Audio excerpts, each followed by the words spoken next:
Assalamualaikum warahmatullahi wabarakatuh.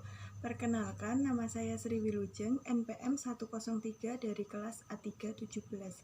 Baik, saya akan mempresentasikan hasil proposal skripsi saya dengan judul Pengaruh Pembelajaran Online Terhadap Motivasi Belajar Siswa Kelas 3 SD Muhammadiyah Ambar Binangun.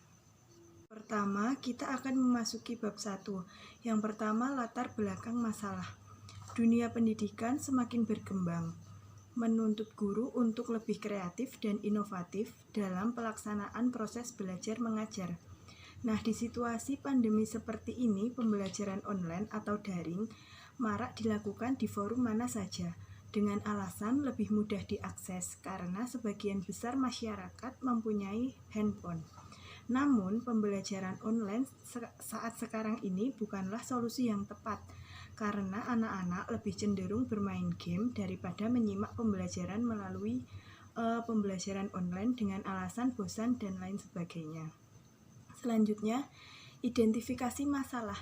Nah, jadi identifikasi masalah di dalam penelitian ini adalah siswa cenderung malas dan bosan karena guru monoton dalam proses penyampaian materi dan siswa lebih mengalami kesulitan dalam menerima materi secara online.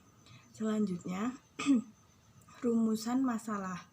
Jadi, berdasarkan latar belakang, maka dirumuskan permasalahan sebagai berikut. Nah, bagaimana pengaruh pembelajaran online terhadap motivasi belajar siswa kelas 3 SD Muhammadiyah Ambar Binangun? Selanjutnya, batasan masalah.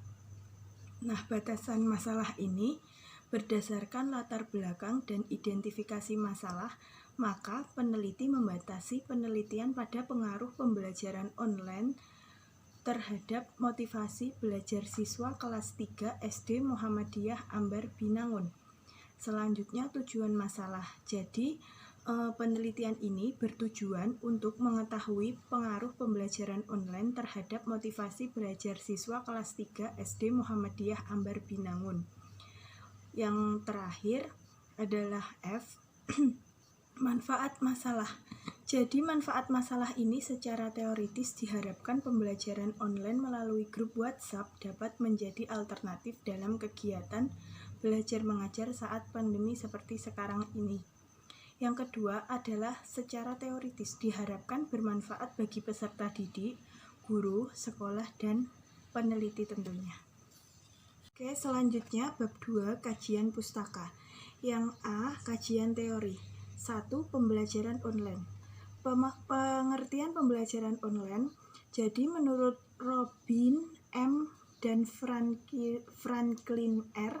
pada tahun 2010 halaman 14 bahwa pembelajaran online di dalam pembelajaran online guru, dosen, tutor, instruktur menjadi seorang fasilitator, pemandu atau bahkan narasumber, ahli dan bukan ahli lagi menjadi satu-satunya penentu bagi pengalaman pembelajaran siswa. Jadi dalam pembelajaran online ini guru bertindak sebagai fasilitator, dia memberikan materi dan lain sebagainya. Nah, yang selanjutnya dampak pembelajaran online. Meningkatkan interaksi belajar antara pembelajar dengan pengajar. Enhance interaktif, memungkinkan belajar di mana saja dan kapan saja. Time and place flexibility, menjangkau peserta didik dalam mencakupan yang luas. Potential to reach a global audience, dan mempermudah penyimpanan dan penyempurnaan dalam belajar. Easy updating of content as well archivable capability. Yang selanjutnya, komponen pembelajaran online.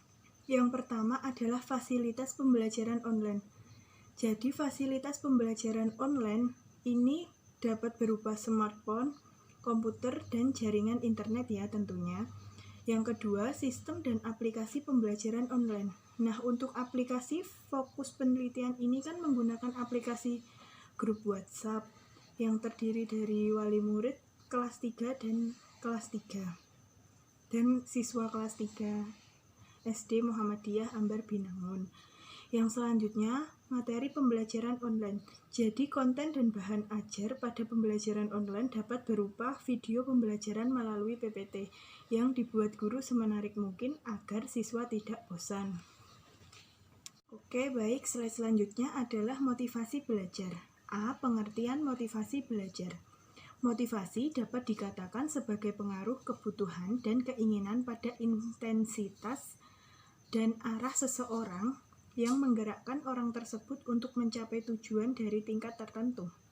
Menurut McDonald yang dikutip oleh Umar Humalik pada tahun 2002, cara untuk menumbuhkan motivasi kegiatan belajar di sekolah diantaranya memberikan angka atau nilai, reward atau hadiah, mengetahui hasil, pujian, dan yang terakhir memberikan ulangan kepada siswa.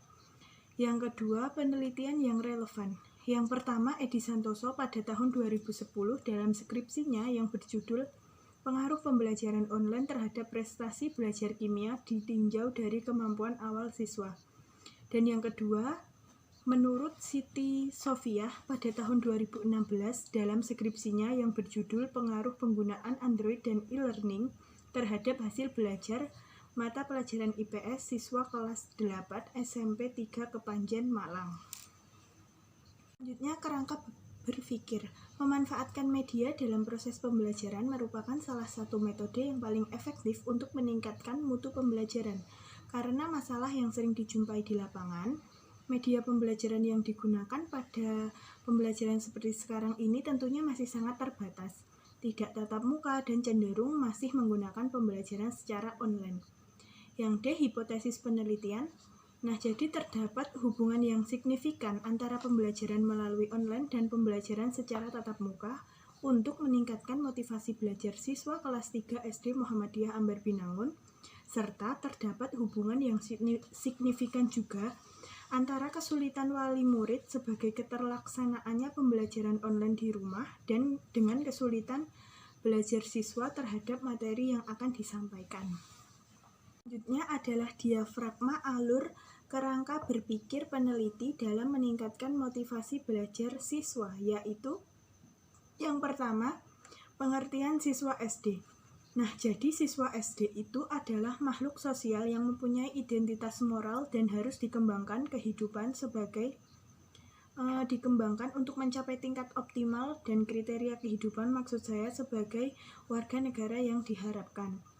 Yang selanjutnya, apa itu pembelajaran online? Jadi, pembelajaran online adalah sistem pembelajaran yang terbuka dan tersebar menggunakan alat bantu internet dan dapat memfasilitasi pembentukan proses belajar. Selanjutnya, apa itu motivasi belajar? Jadi, motivasi belajar ini adalah keseluruhan daya penggerak di dalam diri anak yang mampu menimbulkan kesemangatan belajar. Yang selanjutnya, permasalahan di SD.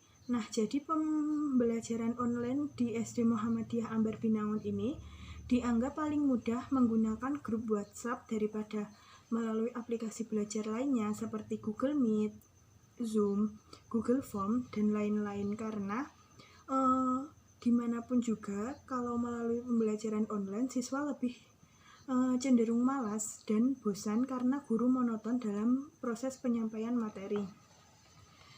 Jadi hal tersebut kan membuat guru lebih semangat dalam pembuatan video pembelajaran semenarik mungkin agar siswa tidak bosan.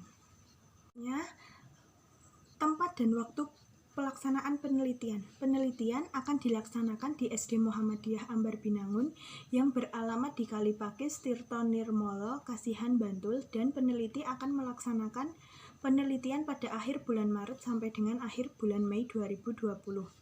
Yang selanjutnya, populasi dan sampel penelitian.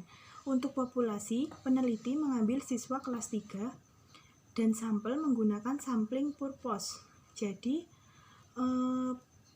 selanjutnya jenis dan desain penelitian. Yang pertama, pengertian metode kuantitatif survei adalah mengumpulkan data dengan populasi yang besar yang menggunakan sampel. Adapun langkah-langkahnya adalah merumuskan masalah dan tujuan survei, menentukan konsep dan hipotesis, pengambilan populasi dan sampel, pembuatan lapangan termasuk memilih dan melatih pewawancara, yang terakhir pengolahan data, analisis dan laporan. Yang selanjutnya instrumen penelitian. Jadi instrumen penelitiannya ini berupa checklist untuk teknik analisis data menggunakan pengetahuan sikap dan tindakan. Baik, cukup sekian yang dapat saya sampaikan. Kurang lebihnya saya mohon maaf. Wabillahi taufik wal hidayah. Wassalamualaikum warahmatullahi wabarakatuh.